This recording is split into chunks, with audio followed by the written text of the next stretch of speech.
السلام علیکم dear reader and listeners, romantic Urdu novels میں آپ کا ڈھیر سارا ویلکم۔ آج میں آپ لوگوں کے لیے نیو ناول لے کر آئی ہوں جس کا نام ہے شدت یار، جس کی مجھے بہت زیادہ ریکویسٹ آ رہی تھی، جس کی رائٹر ہیں زویا علیشہ۔ اچھا، اس ناول کی میں نے پرمیشن لی ہے رائٹر سے، اور اس کے علاوہ ایک اور جو ناول مجھے بہت زیادہ ریکویسٹ آ رہا تھا کہ میرے دل کا سکون ہو تم بائی زویا علیشہ، وہ بھی کر دیں اپلوڈ۔ تو لمس جنون جو ہے وہ میرے سیکنڈ چینل پر اپلوڈڈ ہے، آپ وہاں سے دیکھ سکتے ہیں۔ اور رہی بات عشق رومان شاہ کی، تو ابھی رائٹر نے مجھے پرمیشن نہیں دی ہے کیونکہ وہ ابھی ان کے خود کے چینل پہ چل رہا ہے، تو ان فیوچر میں بھی انشاءاللہ اگر وہ ختم ہو گیا تو انشاءاللہ پرمیشن لے کر ان سے اور آپ لوگوں تک پہنچا دوں گی۔ اور یہ ناول بہت مزے کا ہونے والا ہے۔ چینل کو سبسکرائب نہیں کیا جلدی سے سبسکرائب کر دیں، لائک اینڈ شیئر کریں، اور اپنی رائے کامنٹ باکس میں لازمی دیں۔ اور اس کی بھی اپڈیٹڈ ویڈیوز آپ لوگوں تک تاکہ مل جائیں، اور یہ ناول بھی بہت مزے کا ہونے والا ہے۔ جیسے لمس جنون آپ لوگوں کو بہت پسند آیا تھا، امید ہے یہ ناول بھی آپ کو بہت پسند آئے گا۔ چلیں سٹارٹ کرتے ہیں۔ گجرانوالا کا ایک مشہور گاؤں جس کا سرپنچ چودھری صلاح الدین ورک تھا۔ ایک ایسا گاؤں جس کا سرپنچ بہت رحم دل اور انصاف پسند تھا۔ چودھری صلاح الدین کی شاندار حویلی جو پورے علاقے میں اپنی اعلیٰ تعمیر کی وجہ سے مشہور تھی، جس کا نام چودھری ولا تھا۔ حویلی کے مین گیٹ سے انٹر ہوتے ہی دونوں سائڈوں پر وسیع گارڈن بنے ہوئے تھے جس میں خوبصورت درخت اور کیاریوں میں رنگ برنگے پھول لگے ہوئے تھے۔ پھولوں کی خوشبو ہر وقت ماحول کو مہکائے رکھتی تھی، اور درختوں سے آتے ہوئے ٹھنڈے ہوا کے جھونکے ماحول کو خوشگوار بنائے رکھتے تھے۔ درختوں پر بیٹھے ہوئے پرندوں کی چہچہاہٹ زندگی کو خوبصورت اور رنگا رنگ بناتی تھی۔ گھر کے مکینوں میں ہر وقت خوشی کی فضا قائم رہتی تھی۔ چودھری صلاح الدین ورک خوبصورت اور دبدبے والی شخصیت کا مالک تھا۔ گاؤں کا سرپنچ ہونے کی وجہ سے لوگ اس کی بہت عزت کرتے تھے۔ گاؤں کے لوگ صلاح الدین سے بے حد متاثر اور خوش تھے، جو ان کی ہر ضروریات کا خیال رکھتا تھا۔ چودھری صلاح الدین ورک کی شادی اپنے ہی چچا زاد کزن عائشہ بیگم سے ہوئی تھی۔ دونوں کی زندگی ایک ساتھ بہت خوشگوار گزری۔ زندگی میں بہت سارے اتار چڑھاؤ بھی دیکھے۔ اللہ تعالیٰ نے ان کو 3 اولادوں سے نوازا تھا۔ عائشہ بیگم زندگی کے آخری پڑاؤ میں اپنے شوہر صلاح الدین کا ساتھ چھوڑ کر دنیا سے رخصت ہو چکی تھی۔ بڑا بیٹا چودھری ریاض ورک، چھوٹا بیٹا چودھری آصف ورک اور بیٹی صدف چودھری سب شادی شدہ تھے اور اپنے گھروں میں سیٹل تھے۔ چودھری صلاح الدین ورک کے دونوں بیٹے اس کی شاندار بڑی سی حویلی میں ساتھ رہتے تھے۔ گھر میں صلاح الدین کے پوتے پوتیوں کے دم سے رونقیں لگی تھیں۔ چودھری صلاح الدین کے بڑے بیٹے چودھری ریاض ورک کے 3 بچے تھے، 2 جڑواں بیٹے اور 1 بیٹی تھی۔ چودھری وجدان ورک، چودھری ازلان ورک، حریہ ریاض چودھری۔ چھوٹے بیٹے چودھری آصف ورک کی 2 بیٹیاں تھیں، منت آصف چودھری، چھوٹی فجر آصف چودھری۔ چودھری صلاح الدین کی بیٹی صدف چودھری اور 2 اولادیں تھیں، 1 بیٹا اور 1 بیٹی، بلاد چودھری اور زمل چودھری۔ صدف کی شادی اپنے چچا زاد وقاص سے ہوئی تھی۔ امید ہے کہ کہانی کے سب کردار آپ کو بخوبی سمجھ آ گئے ہوں گے۔ حویلی کے بڑے سے خوبصورت لکڑی کے بنے قدیم گیٹ پر گارڈز اپنی گن لیے کھڑے تھے۔ جیسے ہی تھوڑی دوری پر آتی ہوئی بلیک کلر کی رینج روڈ نظر آئی تو گارڈز نے فوراً سے گیٹ کھول دیا۔ بلیک کلر کی چمچماتی ہوئی رینج روڈ گاڑی تیز رفتار سے حویلی کے اندر داخل ہوئی۔ اندر سے خوبصورت شہزادہ گارڈز کے گیٹ کھولتے ہی نیچے اترا تھا۔ نیوی بلو کلر کا کاٹن کا سوٹ کلف سے اکڑا ہوا پہن رکھا تھا۔ سوٹ کے اوپر سیم کلر کی واسکٹ پہنی ہوئی تھی۔ آنکھوں پر دھوپ سے بچنے والے چشمے لگا کر خوبصورت آنکھیں چھپا رکھی تھی۔ 6 فٹ کو ٹچ کرتا ہوا خوبصورت سنجیدہ شہزادہ اپنی گاڑی سے اترا تھا۔ ویسے تو وجدان اور ازلان دونوں جڑواں تھے، مگر ہمیشہ وجدان کو بڑا رتبہ ہی ملا تھا۔ وجدان کی پرسنالٹی بھی بڑے بھائیوں جیسی ہی تھی۔ ازلان اور وجدان دونوں کے نیچر میں زمین آسمان کا فرق تھا۔ بے حد شرارتی اور خوش مزاج تھا، جبکہ وجدان سنجیدہ اور کم گو شخصیت کا مالک تھا۔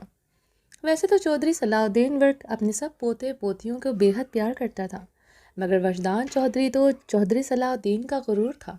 اس لیے چودھری صلاح الدین ورک نے اپنے اس پوتے کا انتخاب کیا تھا اپنی جگہ نیا سرپنچ بنانے کے لیے۔ گھر میں بہت امن و سکون کی فضا قائم تھی، جلسی اور جلن کا کوئی ماحول نہیں تھا، سب خوش تھے۔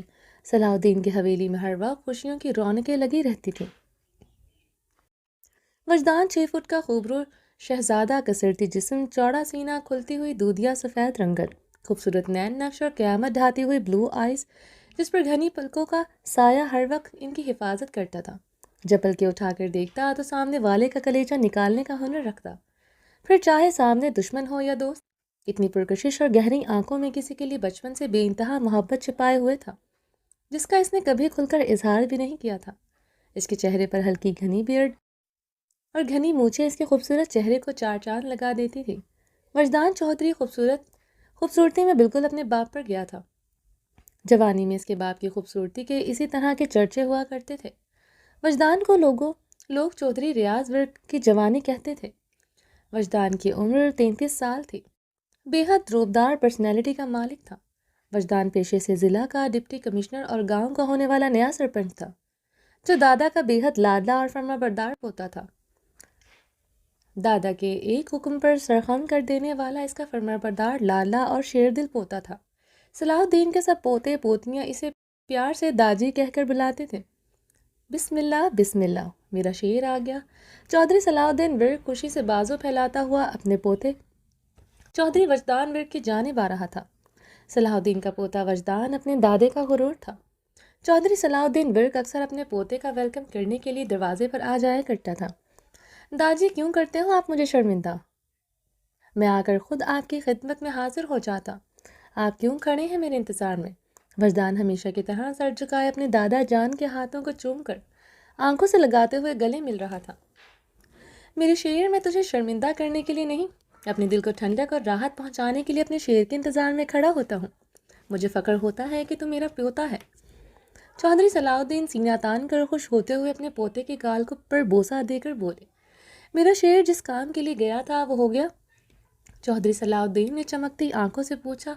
اسے یقین تھا کہ جس کام کے لیے اس کا شیر گیا ہے اسے پورا کیے وہ بنا کبھی نہیں لوٹے گا۔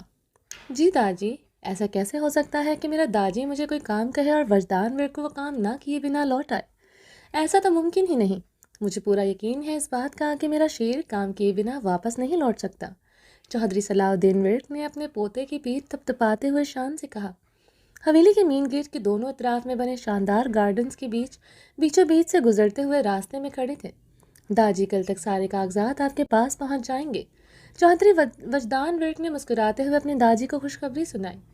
شاباش، چلو اب تم جا کر آرام کرو، میں ذرا ساتھ والے گاؤں میں سے ایک پنچایت ہے وہاں پر جا رہا ہوں، صرف تمہارے انتظار میں کھڑا تھا۔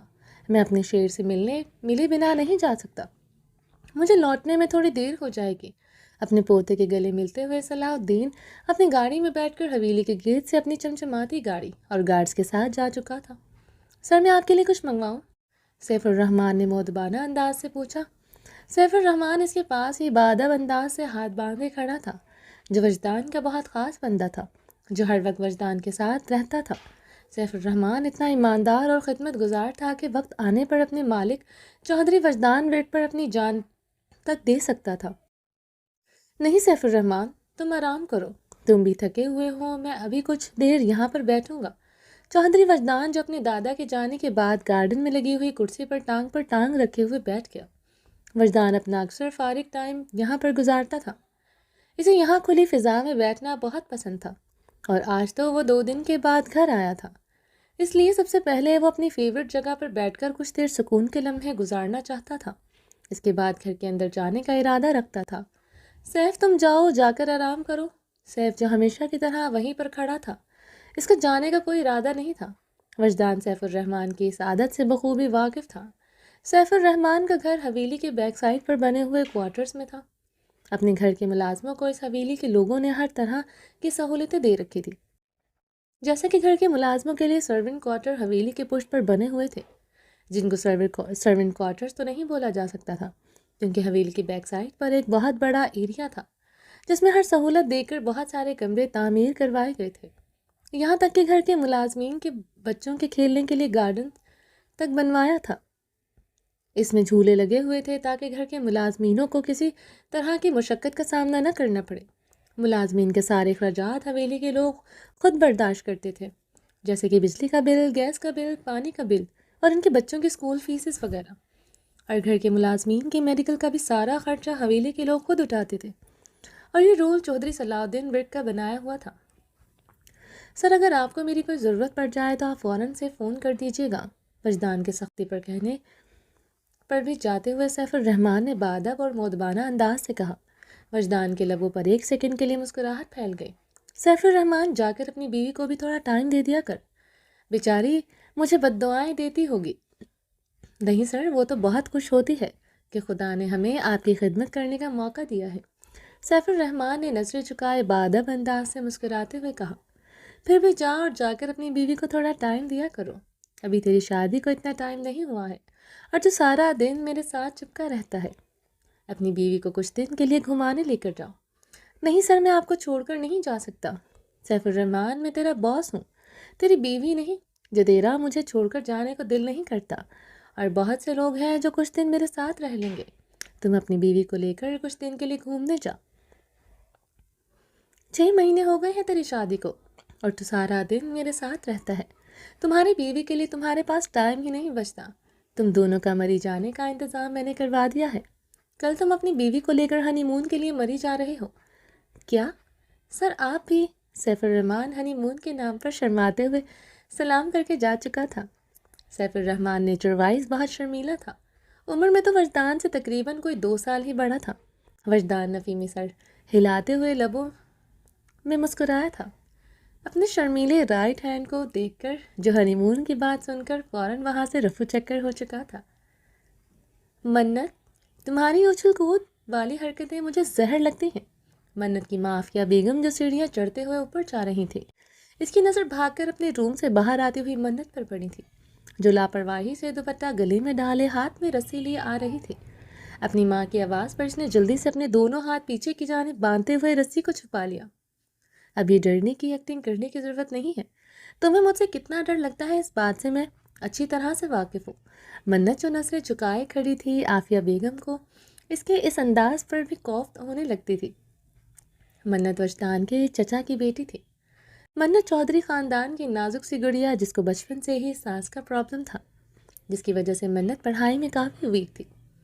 بیماری کی وجہ سے منت نے کافی عرصہ تک پڑھائی کا بائیکاٹ رکھا تھا، اور ویسے بھی منت کو ماشاءاللہ سے پڑھنے کا کوئی خاص شوق نہیں تھا۔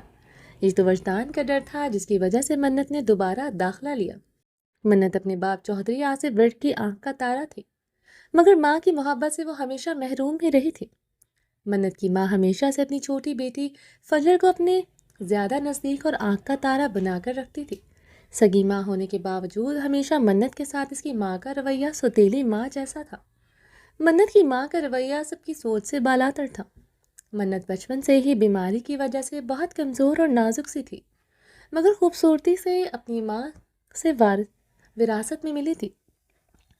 منت کی ماں بہت خوبصورت تھی، گورا رنگ، چھوٹی سی شرارتی ناک، امبر کلر کی آئیز، میڈیم گلاسی پنک لپس، لمبی گھنی اور مڑی ہوئی پلکیں جو اس کی خوبصورت آنکھوں کو اور بھی خوبصورت بناتی تھی۔ اتنی خوبصورت ہونے کے باوجود بھی بچپن سے ہی منت نے اپنی ماں کی آنکھوں میں کبھی اپنے لیے وہ محبت نہیں دیکھی تھی جو فجر کے لیے اسے نظر آتی تھی۔ مگر آصف چودھری اپنی دونوں بیٹیوں پر جان نچھاور کرتا تھا۔ منت اپنے دادا کی بہت چہیتی تھی۔ منت اس وقت BSc کے آخری سال میں پڑھ رہی تھی۔ منت کی پڑھائی لیٹ ہونے کا ریزن اس کی بیماری اور اس کی لاپرواہی تھی۔ بیچ میں سے منت نے اپنی پڑھائی چھوڑ دی تھی۔ یہ بھی وجدان تھا جس نے ڈرا دھمکا کر اس کو دوبارہ داخلہ دلوایا۔ منت کو ویڈنگ پلانر بننے کا بہت شوق تھا۔ منت چودھری خاندان کی سب سے شرارتی بیٹی تھی، بس اس کی بولتی تو وجدان کے سامنے آ کر بند ہو جاتی تھی۔ منت کی عمر 25 سال تھی۔ منت اور وجدان میں 8 سال کا فرق تھا، جبکہ دیکھنے میں منت وجدان سے بہت چھوٹی لگتی تھی۔ وجدان بہت لمبے چوڑے وجود کا مالک تھا اور منت بہت دبلی پتلی سی تھی، مگر خوبصورت اتنی تھی کہ شیر دل والا چودھری وجدان ورک اس کی خوبصورتی پر بچپن سے فدا تھا۔ وجدان چودھری نے جب سے ہوش سنبھالا تھا اس کے دل میں منت کے لیے محبت تھی، جس کو بچپن میں تو وہ سمجھ ہی نہیں پاتا تھا کیونکہ اس کا دل منت کی طرف کھنچتا ہے۔ مگر جوانی کی دہلیز پر قدم رکھتے ہی چودھری وجدان ورک یہ سمجھ چکا تھا کہ وہ منت کے لیے اپنے دل میں ایک خاص گوشہ رکھتا ہے۔ وجدان اپنی عمر سے کہیں زیادہ سمجھدار اور سنجیدہ پرسنالٹی کا مالک تھا۔ وجدان کا گھر میں بہت زیادہ دبدبہ تھا، سب گھر والے اس کی عزت کرتے تھے۔ وجدان کافی سنجیدہ اور کم گو تھا، جبکہ منت بہت چنچل اور اچھل کود کرنے والی لڑکی تھی۔ اپنی ماں سے اتنی ڈانٹ کھانے کے باوجود منت کی چنچل پن میں کوئی فرق نہیں آتا تھا۔ اسکپنگ کرنا منت کا فیورٹ مشغلہ تھا۔ اکثر فارغ اوقات میں منت گھر کی حویلی میں بنے ہوئے بڑے سے گارڈن میں رسہ پھلانگتی ہوئی نظر آتی تھی۔ اب اس سنجیدہ شہزادے اور چنچل شہزادے کی کیمسٹری کیا رنگ لاتی ہے یہ تو آنے والا وقت ہی بتائے گا، مگر فی الحال تو اپنا رسہ پھلانگنے والا شوق پورا کرنے کے لیے منت باہر اپنے خوبصورت اور وسیع گارڈن میں جا رہی تھی، مگر موقع واردات سے پہلے اس کی ماں سے پکڑی جا چکی تھی۔ کیا امی، اگر آپ کے سامنے بولوں تو تب بھی آپ ناراض ہوتی ہیں، اگر چپ ہو جاؤں تب بھی آپ ناراض ہوتی ہیں، منت نے پلکیں ٹمٹماتے ہوئے معصومانہ انداز سے جواب دیا۔ تم جتنی شرافت کی پتلی ہو مجھے بخوبی اندازہ ہے، اور منت میرے سامنے یہ ڈرنے والا ڈرامہ مت کیا کرو، ڈرنا تو تمہارے خون میں شامل نہیں ہے، مجھے نفرت ہے تمہاری اس طرح کی حرکتوں سے، تمہارے ہر انداز سے دفع ہو جاؤ اور جا کر پڑھائی کرو۔ منت کی ماں ہمیشہ کی طرح دل توڑنے والے جملے بول کر سیڑھیاں چڑھتی ہوئی چلی گئی تھی، جبکہ منت کچھ دیر وہاں کھڑی ہو کر ہمیشہ کی طرح سوچ رہی تھی کہ اس کی امی ایسے الفاظ فجر کو کیوں نہیں بولتی، مگر پھر اپنے ہمیشہ والے لاپرواہ انداز سے ساری باتوں کو ہوا میں اڑاتی ہوئی باہر لان کی جانب رسی لے کر آ گئی تھی۔ پڑھائی کر لو، پڑھائی کر لو، بھائی مجھے نہیں کرنی پڑھائی، پتہ نہیں وجدان بھائی اور امی ہر وقت پڑھائی کا بھوت کیوں سوار رہتا ہے۔ 2 دن سے ہٹلر کا نانا گھر نہیں ہے تو وہ کمی امی پوری کیے رکھتی ہیں۔ وہ اپنے منہ میں اونچی آواز میں بڑبڑ کرتی ہوئی اپنی حویلی کے بڑے سے گارڈن کی جانب آ رہی تھی۔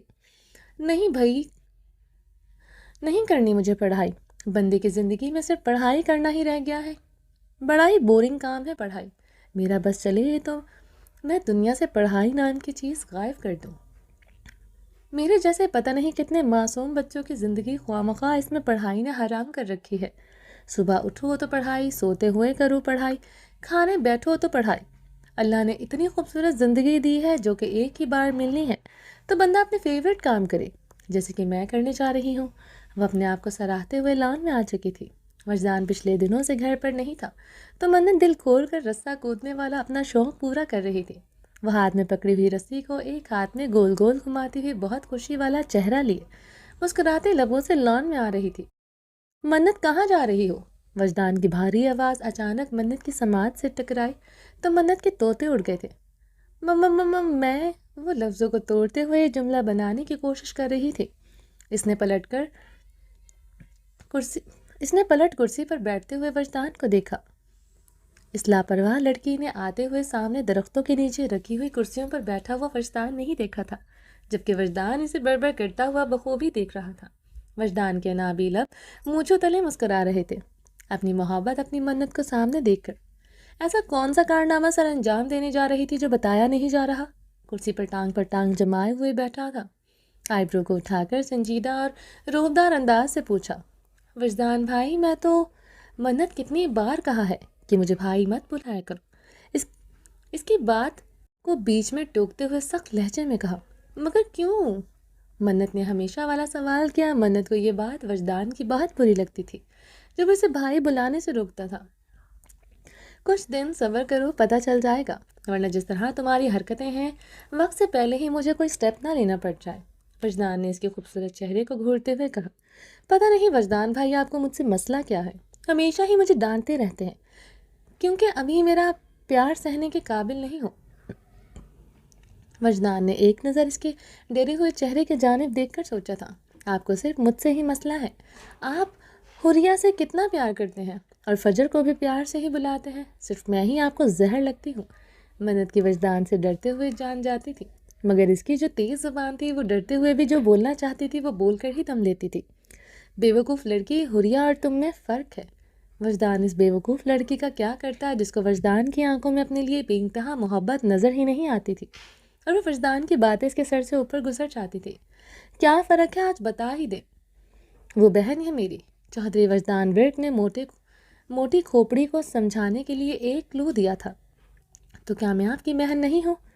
میرا اور فجر کا تو کوئی بھائی نہیں، ہم دونوں نے تو ہمیشہ آپ کو بڑا بھائی سمجھا۔ پاگل لڑکی، تم اپنا بھائی والا شوق اذلان پر پورا کیا کرو، اور تمہارا اور میرا کیا رشتہ ہے داجی کو آنے دو، بہت جلد تمہیں پتہ چل جائے گا۔ فی الحال تم حویلی کے اندر تشریف لے کر جاؤ، یہ رسی والا شوق چھوڑ دو، کسی دن میرے ہاتھوں سے ضائع ہو جاؤ گی تم اپنے ان فضول کاموں کی وجہ سے۔ اندر جا کر پڑھائی کرو، رات کو میں تمہارا ٹیسٹ لوں گا، اور اگر تمہیں ٹیسٹ ٹھیک سے نہیں آیا تو پھر سزا کے لیے تیار رہنا۔ وجدان کے سختی سے کہنے پر وہ پاؤں پٹکتی ہوئی جا رہی تھی۔ پتہ نہیں مسئلہ کیا ہے، ہر وقت مجھے ہی ڈانٹتے رہتے ہیں، وہ پاؤں پٹکتی ہوئی اونچی آواز میں جان بوجھ کر بول کر گئی تھی۔ پاگل لڑکی، جتنا عشق تم سے وجدان چودھری کرتا ہے وہ سہنے کے ابھی تم قابل نہیں ہو۔ وہ مسکراتے لبوں سے سوچتا ہوا اسے پاؤں پٹکتا جاتا دیکھ رہا تھا۔ وجدان چودھری کے بچپن کا پیار ہو تم، جو جوانی تک پہنچتے پہنچتے عشق بن چکا ہے، اور اب تم وجدان ورک کا جنون بن چکے ہو۔ وہ سوچتے ہوئے مسکرا رہا تھا۔ ماضی، چشمش کیسی ہو؟ ہائے اللہ وکی، تم نے تو مجھے ڈرا ہی دیا۔ چشمش نے دبک کر اپنے دل پر ہاتھ رکھا تھا۔ میری چشمش، تھوڑا سا دل کو مضبوط رکھا کرو، ذرا سی بات پر ڈر جاتی ہو۔ وکی نے اس کے ہاتھوں کو پکڑ کر اپنی جانب کھینچتے ہوئے دروازے کے پیچھے دیوار پر پن کر دیا تھا۔ وکی، بولو وکی کی جان، تو کب کیا کر رہے ہو؟ اماں آ جائیں گی، وہ ڈرتے ہوئے آہستہ آہستہ بول رہی تھی۔ وکی کی جان، ہر وقت ڈرایا مت کرو۔ اس کے دونوں اطراف میں ہاتھ رکھے ہوئے اس کی راہ فرار بند کیے کھڑا تھا۔ بہت جلد میرے گھر والے تمہارا رشتہ لینے آ رہے ہیں، یہ خوشخبری سنانے کے لیے اسپیشل پورے گھر میں تمہیں ڈھونڈتا آیا ہوں، اور تم ہو کہ ہمیشہ کی طرح مجھے ڈرا رہی ہو۔ اس کے گال پر اپنا انگوٹھا سہلاتے ہوئے اسے گہری نظروں سے دیکھ رہا تھا۔ وہ نظریں چکائے اس کے مضبوط سینے پر ہاتھ رکھتے ہوئے اسے دھکیل کر پیچھے کرتے شرما کر کچن سے باہر چلی گئی تھی۔ ہائے میری جان، وکی کی محبت کو اور کتنا تڑپاؤں گی۔ وہ لمبی سانس لیتے ہوئے مسکرا رہا تھا۔ وکی اور چشمش آپس میں کزنس تھی، اور دونوں ایک دوسرے کو بہت پسند کرتے تھے۔ وکی بہت جلد اس کے گھر رشتہ بھیجنے والا تھا۔ پتہ نہیں وجدان بھائی خود کو سمجھتے کیا ہیں۔ منت نے روم میں آتے ہی رسی کو غصے سے کونے میں پھینک دیا تھا، گلے سے دوپٹہ نکال کر صوفے پر پھینک کر خود بیڈ پر غصے سے لیٹ گئی تھی۔ فجر سامنے صوفے پر بک لے کر بیٹھی ہوئی پڑھ رہی تھی۔ کیا ہو گیا ہے آپ ہی، اتنی آگ بھگولا کیوں ہو رہی ہے؟ کیا پھر سے ماما نے کچھ کہہ دیا؟ فجر نے بک سے نظریں ہٹا کر بڑے پیار سے منت سے پوچھا تھا، جو بیڈ پر تکیے پر منہ چھپائے لیٹی ہوئی تھی۔ نہیں، اس گھر میں کوئی اور بھی ہے جسے میری خوشیاں برداشت نہیں ہوتی۔ منت نے تکیے سے سر اٹھا کر فجر کی جانب دیکھتے ہوئے شکوہ کیا۔ یعنی کہ وجدان بھائی، فجر نے مسکراتے ہوئے منت کی جانب دیکھ کر کہا۔ تم اتنے دانت نکال کر وجدان بھائی کا نام کیوں لے رہی ہو؟ منت کو وجدان پر بہت غصہ چڑھا ہوا تھا، اور فجر کے یوں مسکرانے پر بھی اسے اور بھی غصہ آ گیا تھا۔ لو بھائی، اب کیا مسکرانے پر بھی پابندی عائد ہے؟ فجر نے ہاتھ کو گھماتے ہوئے کہا۔ ہاں، جیسے میرے ہنسنے مسکرانے، کھیلنے اور کودنے پر ہر چیز پر پابندی ہے۔ مجھ پر تو یہ لوگ ہمیشہ نظر بنائے رکھتے ہیں، ان دونوں کا بس چلے تو میرا سانس لینا بھی بند کرتے۔ منت کا اشارہ وجدان اور اپنی ماں کی جانب تھا۔ پلیز آپ ہی غصہ نہیں کریں، چھوڑیں ان کو، میں آپ کے لیے چائے بنا کر لاؤں؟ فجر اپنی جگہ سے اٹھ کر منت کے پاس آ کر بیٹھ گئی۔ نہیں، تم پڑھائی کرو، میں چائے بناتی ہوں، اور تمہارے لیے۔ منت بڑے پیار سے فجر کے گال پر ہاتھ رکھ کر بولی تھی۔ منت اور فجر ایک دوسرے سے بے حد پیار کرتی تھی، اور دونوں ایک دوسرے کی خوشی کے لیے کچھ بھی کر سکتی تھی۔ جیسے اس وقت منت اپنا غصہ بھلا کر فجر کے لیے چائے بنانے گئی تھی۔ منت جانتی تھی کہ فجر کو اس وقت چائے پینا بہت پسند ہے۔ اوہو، چائے بن رہی ہے تو ایک کپ میرے لیے بھی بنا دو۔ حماد نے کچن کے اندر داخل ہوتے ہی کھنکارتے ہوئے منت کو اپنی جانب متوجہ کیا تھا، جو اپنے اور فجر کے لیے کچن میں چائے بنا رہی تھی۔ حماد کاظمی، جو ابھی کچھ دیر پہلے ہی کوچ سے واپس آیا تھا۔ حماد منت کی خالہ کا بیٹا تھا۔ حماد جب سے ازلان کے ساتھ پڑھائی مکمل کر کے پاکستان آیا تھا تو وہ اکثر اپنی خالہ کے گھر آ جایا کرتا تھا۔ عافیہ اپنے بھانجے سے بہت پیار کرتی تھی۔ اپنی بہن کے گزر جانے کے بعد یہ اس کی بہن کی آخری نشانی تھی۔ حماد بھی اپنی خالہ کو اپنی ماں ہی سمجھتا تھا، کیونکہ اس نے ہی بچپن میں ہی تو اپنی ماں کھو دی تھی، مگر عافیہ کی محبت اسے اپنی ماں کی یاد دلاتی تھی۔ عافیہ خود کہتی تھی کہ تم میرے پاس یہیں رکو۔ اکثر تو حماد ازلان کے ساتھ یہیں رک جاتا تھا۔ آج وہ ازلان سے پہلے ہی گھر آ گیا تھا۔ ازلان کا کوئی ضروری کیس تھا جس کو وہ کورٹ میں ہی اسٹڈی کر رہا تھا۔ حماد فری تھا تو وہ گھر آ گیا۔ اسے چائے کی بہت طلب ہو رہی تھی تو وہ کچن کی جانب آ گیا، یا یوں کہیں کہ چائے سے کہیں زیادہ اسے منت کی طلب ہو رہی تھی۔ حماد کاظمی منت کو بہت پسند کرتا تھا، منت کو بھی حماد بہت اچھا لگتا تھا۔ حماد اکثر یہاں پر منت کے لیے ہی رکتا تھا۔ حماد منت سے شادی کرنا چاہتا تھا۔ بہت جلد حماد اپنی خالہ سے بات کرنے والا تھا۔ حماد اس بات سے بالکل بے خبر تھا کہ منت کسی اور کے دل کی دھڑکن ہے، جو بچپن سے اسے پاگلوں کی طرح پیار کرتا ہے، جو منت کی جانب کسی کا نظر بھر کے دیکھنا گوارا نہیں کرتا۔ وہ پوری منت کیسے اسے دے گا جس کا نام چودھری وجدان ورک ہے؟ مگر منت کو حماد کافی اچھا لگنے لگا تھا، کیونکہ حماد کا سافٹ لہجہ منت کو اٹریکٹ کرتا تھا، جبکہ وجدان کا لہجہ ہمیشہ منت سے سخت ہوتا تھا، جو کہ وہ مصنوعی بنا کر رکھتا تھا۔ وجدان نے ایک گھر میں رہتے ہوئے بھی اب اپنی حدود اور دائرے قائم کر رکھے تھے۔ اسی منت کی عزت بے حد عزیز تھی۔ اب کچھ عرصے سے وجدان اپنے منہ زور جذباتوں کے ہاتھوں مجبور ہونے لگا تھا، تو وجدان بہت جلد اسے اپنانے کا ارادہ رکھتا تھا۔ جی ابھی بنا دیتی ہوں۔ آپ کب آئے حماد؟ منت حماد کو دیکھ کر خوشی بھری نظروں سے بولی تھی۔ میں اسی وقت آیا ہوں جب آپ چائے بنانے میں مصروف تھی۔ وہ کچن کی شیلف سے ٹیک لگائے ہوئے کھڑا اسے پیار بھری نظروں سے دیکھتے ہوئے بولا۔ نظریں اس کے خوبصورت چہرے پر مرکوز تھیں۔ حماد کی نظروں کو محسوس کرتے وہ پزل ہو رہی تھی۔ حماد کی نظروں کی تپش سے گھبرا کر منت جلدی جلدی چائے کو مگز میں ڈالنے لگی تھی۔ حماد کاظمی کے ماں باپ کی بچپن میں ہی ایک حادثے میں ڈیتھ ہو گئی تھی، اور وہ بچپن سے ہی اپنے ماموں کے ساتھ رہتا تھا۔ حماد کاظمی کے ماموں کی بیٹی ردا حسن شاہ جو بچپن سے ہی حماد کو بہت پسند کرتی تھی، مگر حماد کو ردا کبھی بھی اس نظریے سے پسند نہیں تھی۔ ویسے تو وہ ردا اور حماد دونوں بہت اچھے دوست تھے۔ ردا اور حماد اذلان تینوں نے اکٹھے ہی وکالت کی پڑھائی مکمل کی تھی۔ حماد کاظمی ایک بہت سلجھا ہوا اور چاکلیٹ بوائے تھا۔ بچپن سے ہی ماں باپ کے گزر جانے کے بعد وہ بہت خود مختار ہو گیا تھا۔ وکالت کی پڑھائی میں بھی اس نے آن لائن بہت سے ورک کیے۔ اس نے تقریباً اپنی وکالت کی پڑھائی کا خرچہ خود اٹھایا تھا۔ حماد بے حد ذہین اور سلجھی ہوئی پرسنالٹی کا مالک تھا، اور ردا احسن اور حماد کاظمی دونوں ہی ایک سوچ کے مالک تھے، مگر اس کے باوجود بھی حماد کاظمی نے شریک حیات کی نظر سے کبھی ردا کو نہیں دیکھا تھا۔ ردا ایک بہت اچھی اور سلجھی ہوئی لڑکی تھی، مگر حماد کو منت بہت پسند تھی۔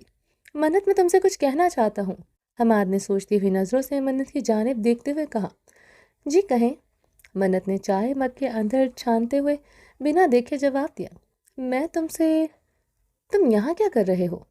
اس سے پہلے حماد منت سے اپنی دل کی بات کرتا کچن میں وجدان کے بھاری قدموں سے داخل ہوا تھا، اور آتے ہی اپنی روبدار آواز سے سوال کیا۔ حماد کاظمی کو منت کے اتنے قریب کھڑے دیکھ کر وجدان کے بلو آئیز شعلے اگلنے لگی تھی۔ اسے کہاں منت کے قریب کسی کا کھڑا ہونا پسند تھا۔ کمر پر دونوں ہاتھ باندھے وہ ان کے قریب آ کر کھڑا ہو گیا تھا۔ وجدان بھائی، میں چائے کا کہنے آیا تھا، تو میں نے دیکھا کہ منت اپنے لیے چائے بنا رہی تھی، تو میں نے کہا میرے لیے بھی ایک کپ بنا دے۔ کیوں گھر کے تمام ملازمین مر گئے ہیں جو یہ تمہارے لیے چائے بنائے گی؟ بنا بات کو گھمائے پھرائے وجدان نے قہر آلود نظروں سے دیکھا۔ وجدان نے سخت لہجے سے کہا تو حماد شرمندہ سا ہو گیا۔ نہیں وجدان بھائی، ایسی تو کوئی بات نہیں، میں تو کچن میں ملازمہ سے ہی کہنے آیا تھا، مگر کچن میں منت چائے بنا رہی تھی تو میں نے سوچا کہ یہ تمہاری ڈیوٹی دینے کے لیے کھڑی ہے۔ وجدان نے حماد کی بات کو بیچ میں ہی کاٹتے ہوئے آئیبرو اٹھا کر سپاٹ لہجے سے کہا۔ کچھ تو وجدان کی پرسنالٹی روبدار اور دبدبے والی تھی، اوپر سے وجدان کی خاموشی سے لوگ گھبراتے تھے۔ وہ جب اپنی خاموشی توڑتے ہوئے بولتا تھا تو لوگ اس سے گھبراتے تھے، بالکل ایسے ہی جیسے اس وقت حماد کی ہوا ٹائٹ ہو چکی تھی۔ نہیں سوری حماد بھائی، میرا ایسا تو کوئی مطلب نہیں تھا۔ اگر آپ کو برا لگا ہے تو بالکل مجھے برا لگا، اور بہت برا لگا۔ وجدان نے حماد کی بات مکمل ہونے سے پہلے ہی اپنا موقف بیان کیا۔ منت جو مگ کے اندر چائے ڈال ہی رہی تھی، اس کے ہاتھ کانپ رہے تھے، وجدان کے غصے والی آواز اور تیش والی نظروں سے۔ منت نے تو ڈر کے مارے ایک بار بھی نظریں اٹھا کر وجدان کی جانب نہیں دیکھا تھا۔ حماد تو وجدان کے آتے ہی منت کی سے دوری پر کھڑا ہو گیا تھا۔ تم جاؤ اپنے روم میں ملازمہ کے ہاتھ تمہارے روم میں چائے بھجوا دی جائے گی۔ وجدان کے سخت لہجے سے حماد فوراً وہاں سے نکل گیا۔ وجدان کے سخت لہجے سے حماد واقف تھا، اس لیے وہ برا منائے بغیر بنا کچن کے فوراً چلا گیا۔ تمہیں بڑا شوق چڑھا ہوا ہے دوسروں کو چائے پلانے کا۔ منت جو چائے لے کر وہاں سے غائب ہونے والی تھی، اس کے ارادوں کو بھانپتے ہوئے وجدان شیلف کے دونوں جانب اس کے اطراف میں ہاتھ رکھے ہوئے اس کے بے حد قریب ہو کر بولا تھا۔ وہ ڈش کو ہاتھ میں لیے اس کی جانب رخ کیے ہوئے کھڑی تھی۔ وجدان کے جسم سے اڑتے ہوئے مردانہ پرفیوم کی خوشبو منت کے سانسوں میں اتر رہی تھی۔ وجدان کی گرم سانسیں منت کے چہرے پر پڑ رہی تھیں۔ وجدان کے ڈر سے منت کے ہاتھ میں پکڑی ہوئی چائے والی ٹرے کپ کپا رہی تھی، جس کی جھکی پلکیں لرز رہی تھیں۔ حماد خود آئے تھے کچن میں چائے کا کہنے۔ وجدان بھائی، میں نے ان کو تھوڑی بلایا تھا، منت نے کانپتے ہوئے ہونٹوں سے وضاحت دی۔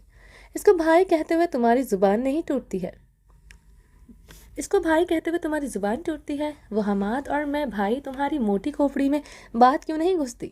کتنی بار کہا ہے کہ مجھے بھائی مت بلایا کرو، جس کمینے کا نام لے کر بلا رہی ہو اس کو بھائی کہا کرو۔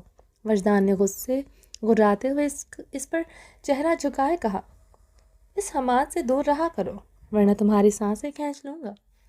منت ڈر اور وجدان کی بھاری روبدار آواز سے گھبراتے ہوئے رونے لگی تھی۔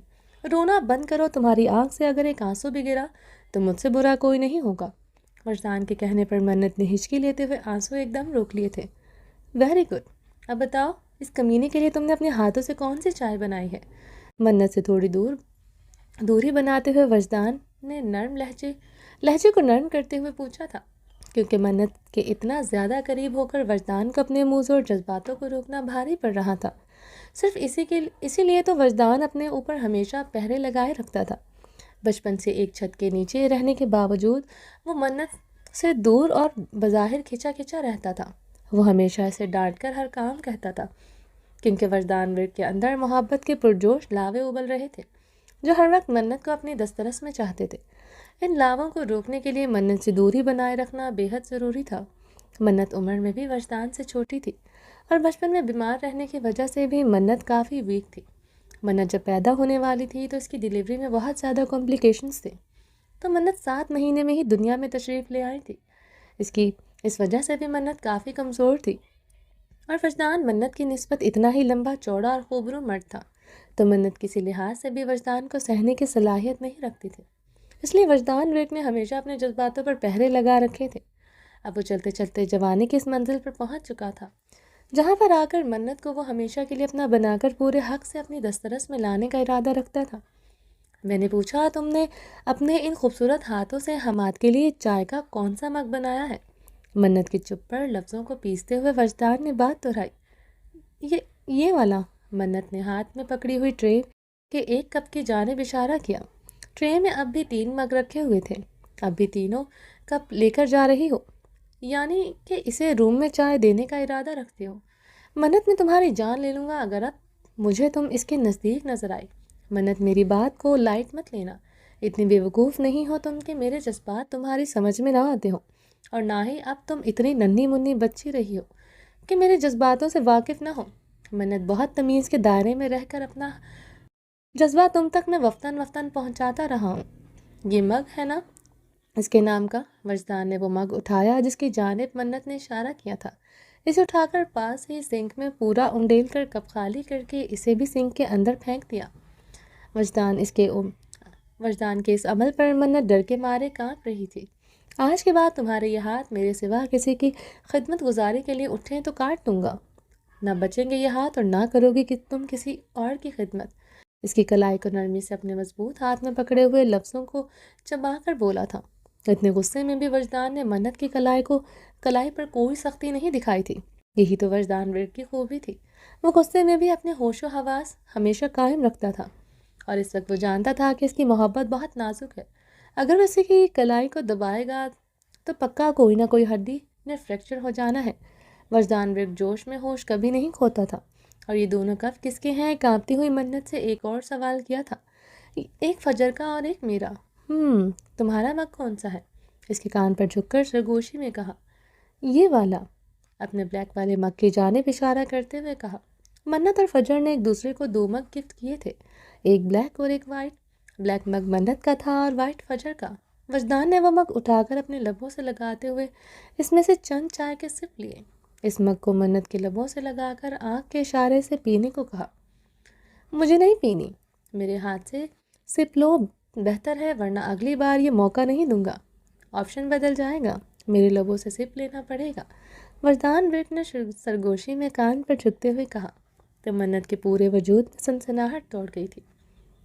وجدان کے اس بے باک جملے پر وجدان نے ایسا جملہ پہلی بار منت کو کہا تھا۔ وجدان کی محبت کے دبے چھپے سے جملے ہوا کرتے تھے، مگر یہ تو بہت بے باک جملہ کہا تھا۔ منت کے ہاتھ میں پکڑی ہوئی ڈش میں رکھا ہوا کپ ٹن ٹن کر کے کانپنے کی وجہ سے ڈش میں آواز پیدا کرنے لگا تھا۔ منت کی حالت دیکھنے لائق تھی۔ منت کی حالت دیکھ کر وجدان کی ہنسی چھوٹ گئی تھی۔ بس جی، وجدان کو ہلکا سا مسکراتا پا کر منت وہیں پر چائے کی ڈش رکھتے ہوئے ہوا میں اڑتی ہوئی کچن سے فرار ہو چکی تھی۔ وجدان کچن میں شیلف کے ساتھ ٹیک لگائے کھڑا اپنی ہنسی کو روکنے کی کوشش کر رہا تھا۔ ہائے یار وجدان، تو بھی ابھی سے گھبرا گئی؟ ابھی تو وجدان کے عشق کے رنگ تم پر ظاہر ہونے باقی ہیں۔ ابھی تو وجدان نے اپنے عشق کے ہر رنگ کو چھپائے رکھا ہوا ہے۔ وہ مسکراتے ہوئے سوچ کر کچن سے باہر نکل گیا تھا۔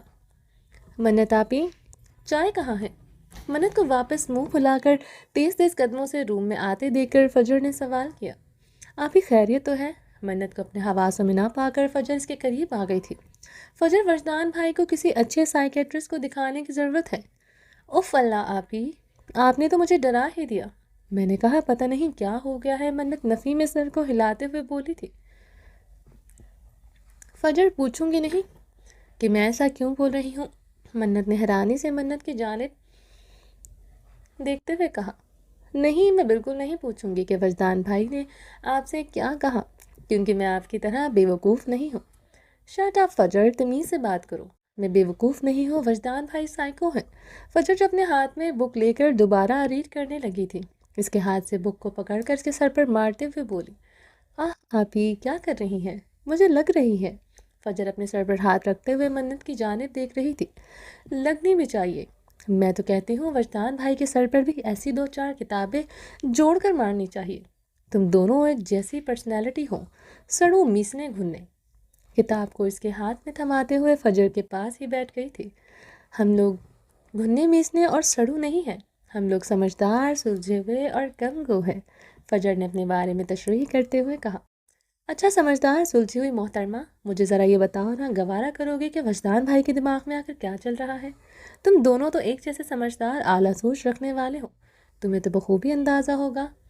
جی مجھے بہت اچھی طرح سے اندازہ ہے، بالکل کنفرم ہے کہ وجدان بھائی کے دماغ میں کیا چل رہا ہے اور وہ آپ سے کیا چاہتے ہیں، مگر میں وہ سب آپ کو بتا کر میرے پیارے وجدان بھائی کا کوئی بھی سرپرائز خراب نہیں کروں گی، اس لیے آپ مجھ سے بالکل بھی اگلوانے کی کوشش مت کیجیے گا، کیونکہ میں آپ کی باتوں میں آ کر نہیں بتاؤں گی۔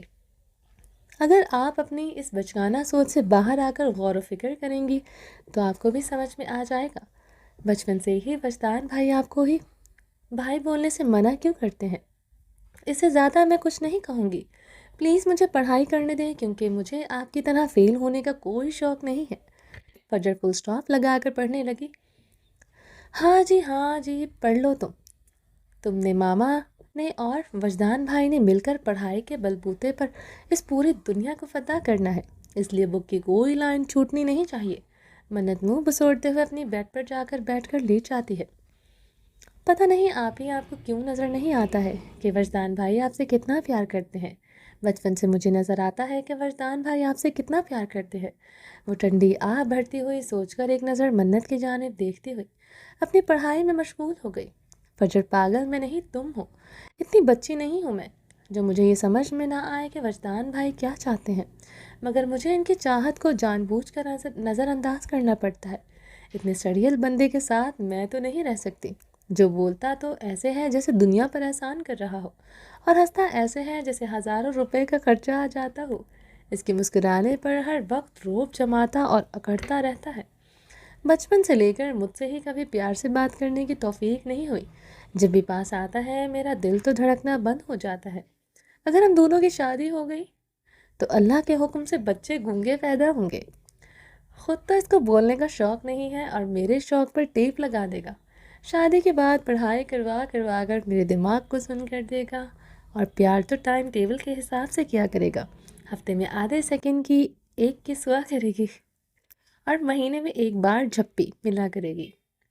اتنے ان رومانٹک بندے کے ساتھ میں تو نہیں رہ سکتی، ایسے بندے کے پیار کا کیا میں اچار ڈالوں گی؟ مجھے تو حماد پسند ہے، کتنے اچھے طریقے سے مجھ سے بات کرتا ہے، کتنا کیوٹ ہے۔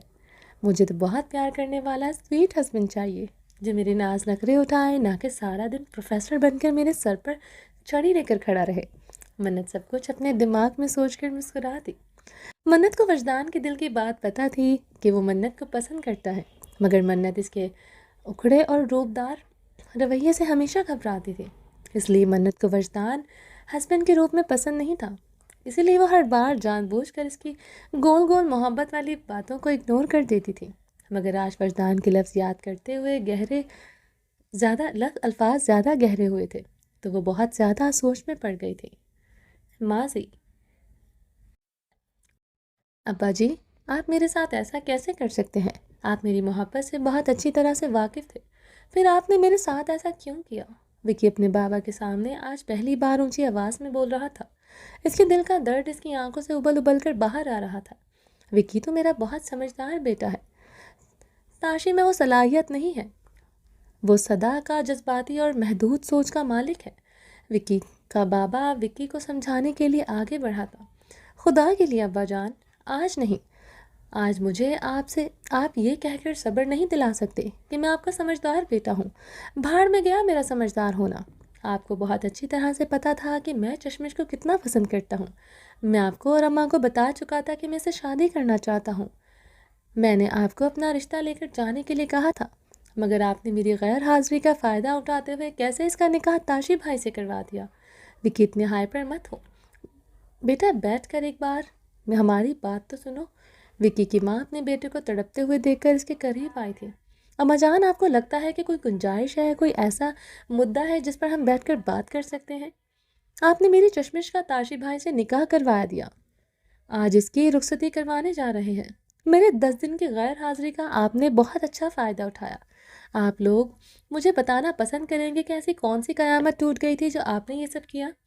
مجھے بتانا ضروری کیوں نہیں سمجھا؟ وکی لال انگارہ ہوتی آنکھوں سے چیختے ہوئے بول رہا تھا، مٹھیوں کو میچ کر اپنے غصے کو ضبط کرنے کی کوشش کر رہا تھا۔ وکی کا دل چاہ رہا تھا کہ درد سے اتنی زور سے چلائے کہ گھر والوں کے کانوں کے پردے پھٹ جائیں۔ کتنے خواب سجائے تھے اس نے اپنی چشمش کے ساتھ، جو ایک ہی بار میں سب چکنا چور ہو گئے تھے۔ وہ تو اپنے کام کے سلسلے میں کراچی گیا تھا، جہاں اسے 10 دن لگ گئے تھے۔ اسے کیا پتا تھا کہ واپس جائے گا تو وہ اس کی دنیا ہی اجڑ جائے گی؟ یہ خبر نہیں تھی، یہ وہ پگھلتا ہوا سیسا تھا جو اس کے کانوں میں پڑتے ہی اس کے اندر تک درد کے ٹیسے اتار رہا تھا۔ وکی اپنے بھائی تاشی سے بہت پیار کرتا تھا۔ تاشی شروع سے ہی اپنے پڑھائی کے لیے ابراڈ میں رہا تھا۔ وکی نے چھوٹا ہونے کے باوجود بیٹے کی ذمہ داری نبھائی تھی، اپنے باپ کا سہارا کاروبار سنبھالا، ماں باپ کا خیال رکھا، یہاں تک کہ تاشی کی پڑھائی کے اخراجات بھی وکی اٹھا رہا تھا، جو اپنی پڑھائی کے ساتھ ساتھ اپنے باپ کا کاروبار بھی بخوبی اپنے باپ کے ساتھ مل کر سنبھال رہا تھا۔ تاشی کافی سال پیسہ اور ٹائم برباد کرنے کے بعد جب پاکستان واپس آیا تو کافی بگڑ چکا تھا، مگر اس کے کارنامے اس کے ماں باپ نے اپنے رشتہ داروں سے کافی حد تک چھپائے رکھے تھے۔ لوگوں کی نظروں میں تاشی کا کردار فی الحال بہت اچھا تھا۔ تاشی نے پاکستان لوٹ کر اپنے ماں باپ کی ناک میں دم کر رکھا تھا۔ ساری رات آوارہ گردیاں، شراب میں دھت رہنا اور بازاروں میں عورتوں کے پیچھے بھاگنا اس کا فیورٹ کام تھا۔ وکی اپنے بھائی کے سارے کارناموں سے واقف تھا، مگر وکی کی بات تو وہ چھوٹا سمجھ کر وہ ہوا میں اڑا دیتا تھا۔ وکی اپنے بھائی سے بہت زیادہ پیار کرتا تھا، مگر تاشی ہمیشہ سے سیلفش تھا، جو صرف اپنی ذات کے فائدے اور نقصان کے بارے میں ہی سوچتا تھا، اور اس بار بھی اس نے ویسا ہی کیا۔ اس دن ایک فنکشن میں جب تاشی اپنی ماں کے ساتھ گیا تو اسے اپنی کزن چشمش بہت پسند آئی تھی، اتنی پسند کہ تاشی نے پہلی بار عیاشی کے بجائے کسی کو اپنے نکاح میں لینے کے بارے میں سوچا تھا، جس سوچ کا اظہار اس نے گھر آتے ہی اپنی ماں سے کر دیا تھا۔ جہاں ماں باپ کو یہ خوشی ہوتی تھی کہ تاشی نے کم سے کم اب کوئی صحیح فیصلہ لینے کا سوچا، تو دوسری طرف لڑکی کا نام بتانے پر گھر میں طوفان برپا ہو گیا تھا، کیونکہ تاشی نے اسی لڑکی کا نام بتایا جس لڑکی کو وکی بہت پسند کرتا تھا، اور تاشی سے پہلے وکی اپنی ماں کو بتا چکا تھا۔ وہ بہت جلد وکی کے ماں باپ چشمش کا رشتہ وکی کے لیے لینے جا رہے تھے، مگر یہاں تو ایک نیا عذاب نازل ہو گیا تھا۔ جب یہی بات انہوں نے تاشی کو سمجھانے کی کوشش کی تو تاشی نے تو آج تک نہ کبھی کسی کی بات سمجھی تھی اور نہ مانی تھی، وہی ضدی انداز دھمکیوں پر دھمکیاں دینے پر اتر آیا تھا۔ یہاں تک کہ کہہ دیا تھا کہ اس لڑکی کا رشتہ لے کر نہیں دیا تو اس کے لیے کوئی بڑا کام نہیں ہے، وہ اس لڑکی کو اغوا کروا لے گا اور اس کے ذمہ دار آپ لوگ ہوں گے۔ اس سے کوئی فرق نہیں پڑتا تھا کہ اس کے چھوٹے بھائی کی محبت ہے، بس تاشی کو تو چشمش پہلی ہی نظر میں دل میں ٹھا کر کے لگی تھی۔ وائٹ کلر کی فراک کے اوپر بہت سارے کلروں سے بنے ہوئے ہاتھ کی کڑھائی والے دوپٹے کو لیے ہوئے کھلے بالوں سے اپنی کزنوں کے ساتھ بھاگتی ہوئی آ کر تاشی سے ٹکرائی تھی۔ بس یہی ٹکرانا اس کی خوشیوں کو اجاڑنے کے لیے کافی تھا۔ اس کی خوبصورتی تاشی کی آنکھوں میں سرایت کر گئی تھی۔ تاشی کو ہر صورت وہ اپنے دسترس میں چاہیے تھی۔ اس کے ماں باپ نے بہت سمجھانے کی کوشش کی، مگر جب تاشی نے چشمش کو راستے سے کڈنیپ کروا لیا تو چشمش کے گھر میں قیامت ٹوٹ پڑی تھی۔ خبر تاشی کے ماں باپ تک پہنچی تو وہ سمجھ چکے تھے کہ یہ کارنامہ ان کی گھٹیا اولاد نے کیا ہے۔ بڑی مشکل سے تاشی سے رابطہ کرنے کے بعد اس کے والدین اسے یقین دلایا کہ وہ چشمش کا رشتہ اس کے لیے مانگیں گے، مگر خدا کے لیے لڑکی کو باحفاظت اس کے ماں باپ کے گھر بھجوا دو۔ چشمش رشتے میں وکی اور تاشی کی کزن تھی۔ اب اس کے ماں باپ کے پاس اور کوئی چارہ نہیں تھا، ایک لڑکی کی عزت کا معاملہ تھا۔ تاشی کے ماں باپ کو اپنے گھٹیا بیٹے پر پورا یقین تھا کہ وہ دوبارہ بھی یہ حرکت کر سکتا ہے۔ وہ تو خدا کا شکر تھا کہ شیطانی دماغ والے تاشی نے اپنا چہرہ چشمش کو نہیں دکھایا تھا۔ اس نے یہ کام اپنے بندوں سے کہہ کر کروایا تھا اور خود وہ منظر عام سے دور رہا تھا، جس کی وجہ سے تاشی پر کوئی حرف نہیں آیا تھا، بلکہ یہ رشتہ چشمش کے باپ نے دیتے ہوئے ان کا احسان سمجھا تھا، جو ساری حقیقت سے واقف ہونے کے باوجود ان کی بیٹی کو باعزت اپنا رہے تھے۔ یہ سارے دورانیے میں وکی کا رابطہ چشمش سے نہیں ہو سکا تھا، یا یوں کہیں کچھ ایسی دھمکیاں ملی تھی کہ جس کی وجہ سے چشمش رابطہ ہی نہیں کر سکی تھی۔ اس طرح وکی کے دل کا باغ اس کے اپنے ہی بھائی نے اجاڑ دیا تھا۔ وکی کے والدین نے ساری سچائی فی الحال وکی کو بتانا ضروری نہیں سمجھی تھی۔ خود بیٹے کی نظروں میں برے بن گئے، مگر بھائی کو بھائی سے بدگمان نہ ہونے دیا، اس لیے وہ یہ سچائی ابھی تک وکی کو نہیں بتا رہے تھے۔ وکی بیٹا، تم یہی سوچو کہ تم نے اپنے بھائی کے لیے قربانی دے دی ہے۔ وہ اتنا ضدی بن گیا ہے کہ اگر ہم اس کا نکاح نہیں کرواتے تو وہ خود کو نقصان پہنچا سکتا تھا۔ اس کے ابا نے وکی کو سمجھانے کی کوشش کی، جبکہ وہ جانتا تھا کہ انہوں نے وکی کے ساتھ بہت غلط کیا ہے۔ ہم جانتے تھے کہ تم ہمارے سمجھدار بیٹے ہو، ہماری بات مان جاؤ گے۔ ہم جانتے ہیں کہ تمہارے ساتھ بہت ناانصافی ہوئی ہے اور ہم شرمندہ ہیں اس پر۔ ابا جان، سمجھدار ہوں اس کا مطلب یہ نہیں کہ آپ میرا کلیجہ ہی نکال کر تاشی بھائی کے سامنے پیش کرتے۔ میں شادی کسی صورت نہیں ہونے دوں گا۔ آپ تاشی بھائی کو بولیں کہ وہ چشمش کو طلاق دے دے، اور میں تمہارے کہنے پر ایسا کیوں کروں گا؟ تاشی اسی وقت اپنے کمرے سے نکل کر باہر آیا تھا۔ وکی کی بات سنتے ہی اس نے اونچی آواز میں جواب دیا، لہجہ ہمیشہ جیسا اکڑا ہوا تھا، کیونکہ تاشی بھائی، چشمش مجھے پسند کرتی ہے اور میں اس کو، اور آپ اس طرح ہمارے بیچ میں نہیں آ سکتے۔ وکی پہلی بار اپنے بھائی کے سامنے اونچی آواز میں بولا تھا، اگر تم اسے پسند کرتے ہو تو میں بھی اسے پسند کرتا ہوں، اور وہ کس کو پسند کرتی ہے اس سے کوئی فرق نہیں پڑتا، کیونکہ اب وہ میرے نکاح میں، اور نکاح کے بعد بیوی کو صرف اپنا شوہر ہی پسند ہوتا ہے، اور آج کے بعد خبردار اگر تم نے اپنی زبان سے اس کا نام بھی لیا تو۔ تاشی نے آنکھیں دکھاتے ہوئے کہا تھا۔ ایک تو چوری، اوپر سے سینہ چوری، یہ مثال تاشی پر فٹ بیٹھتی تھی۔ تاشی بھائی، میں نے آپ جیسا بھائی اپنی زندگی میں نہیں دیکھا۔ آپ کو شرم نہیں آتی اپنے چھوٹے بھائی کی محبت کو چھینتے ہوئے؟ وکی کی آنکھوں میں آنسو آ گئے تھے۔ اگر تاشی کا بڑا بھائی نہ ہوتا، اس وقت وکی کی بدتمیزی کی ہر حد کو پار کر جاتا، مگر وکی میں اتنی تمیز تھی کہ بڑا بڑا ہوتا ہے اور چھوٹا چھوٹا۔ یہی تو فرق تھا تاشی اور وکی میں۔ دونوں آپس میں بحث کیے جا رہے تھے۔ وکی بیٹا، خاموش ہو جاؤ، اس سے تو مجھے کوئی امید نہیں ہے، کم از کم تم ہی اپنے بوڑھے ماں باپ کا لحاظ کر لو۔ وکی کا باپ ہاتھ جوڑتے ہوئے بول رہا تھا، ابا جی چپ تو ہو جاؤں گا، مگر آپ نے میرے ساتھ بہت غلط کیا ہے۔ اس سے تو اچھا تھا کہ آپ حکم دیتے تو میں آپ پر اپنی جان قربان کر دیتا، مگر آپ نے تو وکی کا کلیجہ ہی نکال لیا۔ وکی کی آنکھوں میں آنسو لیے وہاں سے چلا گیا تھا۔ اس کے ماں باپ کی آنکھوں میں بھی اپنے بیٹے کی تکلیف کو دیکھ کر آنسو آ گئے تھے۔ وہ جانتے تھے کہ وکی کے ساتھ بہت غلط ہوا ہے۔ جبکہ پاس ہی بیٹھے ہوئے تاشی کے چہرے پر فتحی غرور نظر آ رہا تھا۔ وہ شیطانی مسکراہٹ لیے بیٹھا تھا۔ خالہ جان، آپ فری ہیں؟ مجھے آپ سے ضروری بات کرنی ہے۔ حماد بیٹا، یہ کیسا سوال ہے؟ ماں اپنے بیٹے کے لیے ہمیشہ فری ہوتی ہے۔ آؤ بیٹھو میرے پاس۔ عافیہ بیگم جائے نماز لپیٹ کر رکھتے ہوئے بڑے پیار سے حماد سے بولی تھی، خالہ جان، جو میں بات کرنے لگا ہوں، اگر ماما ہوتی تو وہ خود آپ سے کرتی، مگر حماد نے اپنی خالہ کے پاس بیٹھ کر جھجکتے ہوئے بات شروع کی تھی۔ حماد بیٹا، تمہیں جو بات کرنی ہے تم میرے ساتھ کھل کر کرو، میں تمہاری ماں ہی ہوں۔ ماں اور خالہ میں کوئی فرق نہیں ہوتا ہے، جو بات مجھ سے آپا کر سکتی تھی وہ بات تم بھی مجھ سے کر سکتے ہو۔ بتاؤ کیا بات ہے؟ خالہ مجھے منت پسند ہے، میں منت سے شادی کرنا چاہتا ہوں۔ عافیہ نے چونک کر حماد کی جانب دیکھا۔ مجھے کوئی اعتراض نہیں ہے۔ عافیہ نے منت کے نام سنتے ہی ناگوار سا منہ بنا لیا۔ مجھے تو کوئی اعتراض نہیں، مگر منت کے بارے میں فیصلہ اس کا بابا لے گا۔ خالہ سچ میں آپ کو میرے اور منت کے رشتے پر کوئی اعتراض نہیں ہے؟ حماد کاظمی کا چہرہ کھل اٹھا تھا۔ نہیں بیٹا، مجھے کوئی اعتراض نہیں، مگر منت کا فیصلہ منت کا باپ کرے گا۔ عافیہ نے اس بار پھر سے بات کی تصدیق کرتے ہوئے کہا۔ عافیہ کا لہجہ احساسات سے خالی تھا۔ عافیہ کو حماد فجر کے لیے بہت پسند تھا اور وہ فجر کے ساتھ حماد کا رشتہ جوڑنا چاہتی تھی، مگر یہاں منت کا نام سن کر عافیہ بیگم کا حلق تک کڑوا ہو گیا تھا، جس کو اس نے حماد کے سامنے ظاہر کرنے سے کافی حد تک روک رکھا تھا۔ حماد اپنی خالہ کی بات کو رضامندی سمجھتے ہوئے بے حد خوش ہو گیا تھا۔ خالہ پلیز آپ آصف انکل سے بات کریں نا، میرے لیے۔ حماد نے بڑے مان سے کہا تو عافیہ انکار نہیں کر سکی تھی۔ اس نے ہاں میں سر کو ہلا کر حماد کو تسلی دی۔ حال منت منت منت، بات سنو میری، مجھے تم سے ضروری بات کرنی ہے۔ وہ گرین اور شاکنگ پنک چیک والی فراک میں کیپری پہنے، گلے میں شاکنگ پنک دوپٹہ ڈالے ہوئے بھاگتے ہوئے اپنے روم سے نکل کر کچن کی جانب جا رہی تھی۔ وجدان چودھری ورک اسی وقت گھر کے اندر داخل ہوا۔ ہائے اللہ، صبح صبح وجدان بھائی کو مجھ سے کون سا کام پڑ گیا ہے؟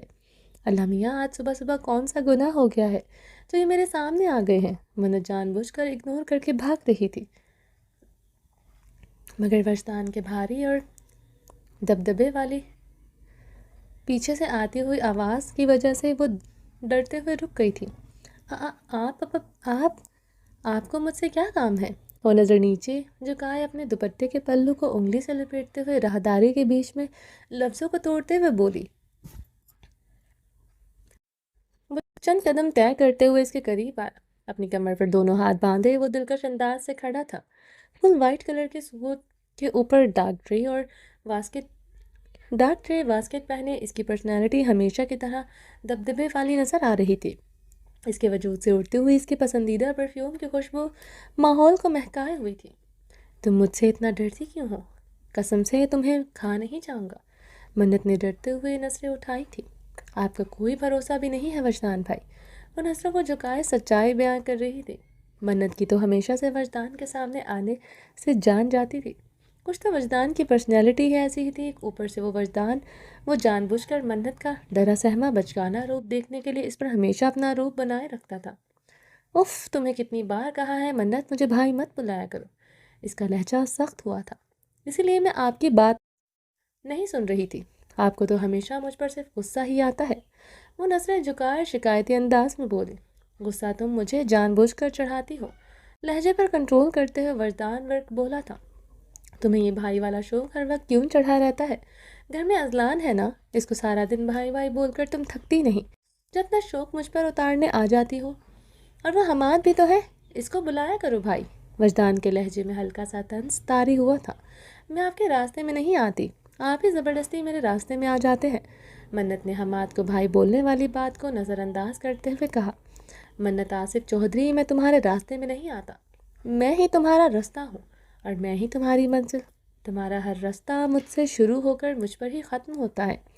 تھوڑا سا قریب ہوا تو منت ہمیشہ کی طرح جو تھوڑی بہت ہمت جمع کر کے جواب دے رہی تھی۔ وہ سب وجدان کے ذرا سے قریب ہونے پر ہوا میں گل ہو چکی تھی۔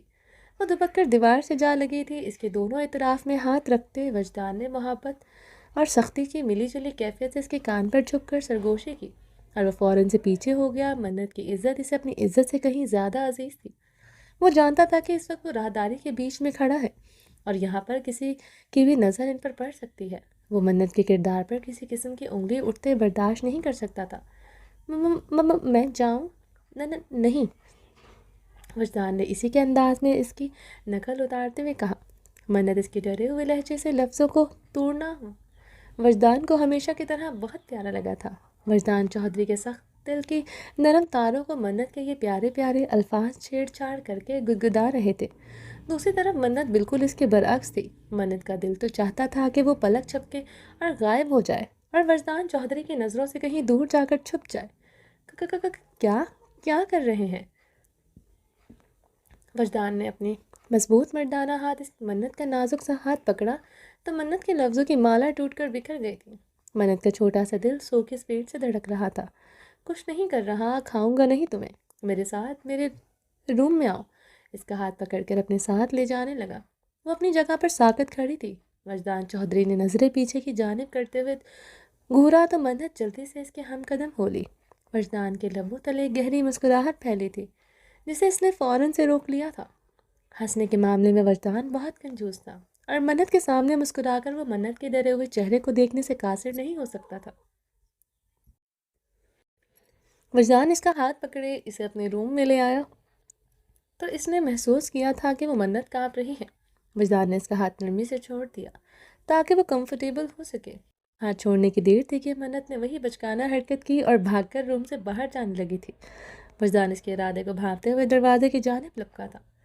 وہ ڈر کر آنکھیں میچے دروازے سے اپنے پشت لگائے مٹھیاں بند کر کے کھڑی تھی۔ منت، تم ایسی حرکتیں کر کے مجھے اکساتی ہو کہ میں وہ کروں جس سے میں گریز کر رہا ہوں۔ لہجے میں سختی اور بھاری پن تھا۔ اس کے دونوں اطراف میں ہاتھ رکھے ہوئے اس پر جھکے ہوئے کھڑا تھا۔ پلیز مجھے جانے دیں۔ ڈر سے منت کی پلکوں پر آنسو کے موتی نظر آ رہے تھے۔ آج کل وجدان ورک کی نزدیکیاں کچھ زیادہ ہی بڑھنے لگی تھی جس سے منت گھبرانے لگی تھی۔ مسئلہ کیا ہے تمہارا؟ کیوں جان نکلتی ہے تمہاری مجھے دیکھ کر؟ کیوں تم خود کو میرے قریب پا کر محسوس نہیں کرتی؟ آنسو صاف کروں اپنے، کیونکہ اگر ان کو میں نے صاف کیا تو میرا انداز تمہیں ہرگز پسند نہیں آئے گا۔ بچپن سے ایک ہی چھت کے نیچے رہ رہے ہیں، پھر منت تمہیں میری آنکھوں میں کچھ دکھائی نہیں دیتا؟ وجدان کی آنکھوں میں خماری اور آواز میں بھاری پن واضح تھا۔ مما، مجھے آپ سے ڈر لگتا ہے۔ منت کی آنکھیں نم ہونے لگی تھیں۔ آنسو گلے میں اٹکنے کی وجہ سے آواز بھاری ہو گئی تھی۔ جتنا ڈرنا ہے ڈر لو منت آصف چودھری، مگر مجھ سے دور جانے کی اجازت نہیں ہے۔ مجھے جانے دیں ورنہ میں پھر چلانا شروع کر دوں گی۔ منت کی جانب سے ایک معصوم سی دھمکی آئی تھی۔ چلا کر دکھاؤ، وجدان نے مسکراتے لبوں سے کہا۔ میں سچ میں چلاؤں گی۔ ہاں تو بول تو رہا ہوں، چلا کر دکھاؤ۔ آپ مجھے کیوں تنگ کر رہے ہیں؟ تنگ تو ابھی میں نے تمہیں کیا ہی نہیں۔ ابھی تو میں تمہیں مہلت دے رہا ہوں کہ تم اپنی اس معصومیت سے نکل کر وجدان چودھری کے طوفان عشق کے قابل ہو جاؤ۔ اس کے ڈرے ہوئے چہرے کو دیکھ کر وجدان صرف دل ہی دل میں سوچ کر رہ گیا تھا، تنگ تو ابھی میں نے تمہیں بہت کرنا ہے۔ جلد ہی تمہارے ہر کیوں اور ہر سوال کا جواب تمہیں مل جائے گا۔ وجدان نے اپنی پاکٹ سے خوبصورت سا باریک گولڈ کی چین نکالی جس کا الفابیٹ کا لاکٹ تھا۔ میں خوبصورت اسے گھما کر اس کی پشت اپنی جانب کرتے ہوئے بالوں کو نرمی سے ہٹا کر اس کے گلے میں پہنائی۔ منت مٹھیوں کو بھینچے آنکھوں کو بند کیے سانس روکے کھڑی تھی۔ اس کی دودھ جیسی گوری مخملی گردن کو دیکھ کر وجدان بیٹھ کے دل نے بے ایمانی کرنی چاہی تھی۔ یہ تمہارے گلے سے اترنی نہیں چاہیے۔ جس دن یہ گلے سے اتری تو سمجھنا تمہاری گردن بھی سلامت نہیں رہے گی۔ یہ چین پہنا کر اس کے کان میں ہلکی سی سرگوشی کی۔ وجدان کا دل تو اس کی قربت کی تمنا کر رہا تھا۔ منت کا اتنا قریب ہونا وجدان کے مضبوط دل کو ہمیشہ کی طرح اپنی جگہ سے ہلا رہا تھا، مگر وجدان نے اپنے جذباتوں پر پہرے لگائے ہوئے تھے، مضبوط باندھ نہ توڑتے ہوئے منت سے دور ہوا تھا۔ اب میں جاؤں؟ وہ سانسیں روکے ہوئے کھڑی آزادی کے لیے متلاشی نظروں سے دیکھتے ہوئے بولی۔ جاؤ، مگر میں نے جو کہا ہے اسے بھولنا مت۔ کمر پر ہاتھ باندھے تھوڑا سا دور ہو کر آنکھ کے اشارے سے جانے کی اجازت دیتے ہوئے کہا۔ وجدان کے کہنے کی دیر تھی کہ وہ دروازہ کھول کر 100 کی اسپیڈ سے نکل گئی تھی۔ وجدان کے لبوں تلے مسکراہٹ بکھر گئی تھی۔ منت، بس اب اور نہیں سہی جاتی وجدان سے تمہاری دوری۔ اب وجدان کو تم اپنی سانسوں سے بھی زیادہ قریب چاہیے ہو۔ ہاں یار وجدان، تم تو میرے سلگتے جذباتوں کو نظر انداز کر کے چلی گئی ہو، مگر اب پوری رات چودھری وجدان ورک کے اعصابوں پر بھاری پڑنے والی ہے۔ وہ ٹھنڈی آہ بھرتے ہوئے دھڑام سے بیڈ پر سیدھا گرتا ہوا لیٹ گیا تھا۔ آنکھیں بند کیے اپنے آپ کو پرسکون کرنے کی ناکام کوشش کر رہا تھا۔ ایسا پہلی بار نہیں ہوا تھا۔ جب منت اس کے سامنے آتی تھی وجدان کے ضبط کو آزما جاتی تھی۔ منت منت منت، وہ ٹھنڈی آہ بھرتے ہوئے اس کا نام لے رہا تھا۔ تم نے وجدان کی لاتعداد راتوں کو بے سکون کیا ہے یار وجدان، تیار رہنا، بہت جلد میں اپنی ہر رات کے ہر لمحے کا حساب تم سے لوں گا۔ وجدان برک اپنے حساب کتاب کا بہت پکا ہے۔ وہ ٹھنڈی آہ بھرتے ہوئے سوچ کر بیڈ پر پوزیشن چینج کرتے ہوئے الٹا ہو کر لیٹ گیا تھا۔ اب مجھے داجی سے بات کرنی پڑے گی۔ وجدان 2 دن کے لیے گاؤں سے باہر شہر کسی کام سے جا رہا تھا اور واپس آ کر وہ منت کے رشتے کی بات اپنی داجی سے کرنا چاہتا تھا۔ وجدان کو یقین تھا کہ اسے کوئی انکار نہیں ہو سکتا، اسی لیے وہ تو بچپن سے ہی اسے اتنا مطمئن تھا۔ آج تک اس نے یہ بات کسی سے نہیں کہی۔ وجدان گھر کا ذمہ دار اور سلجھا ہوا سمجھدار بیٹا تھا، اپنے باپ چودھری ریاض برک کے کاندھوں کا مضبوط سہارا تھا۔ چچا چودھری آصف برک کو بہت مانتا اپنے بھتیجے پر۔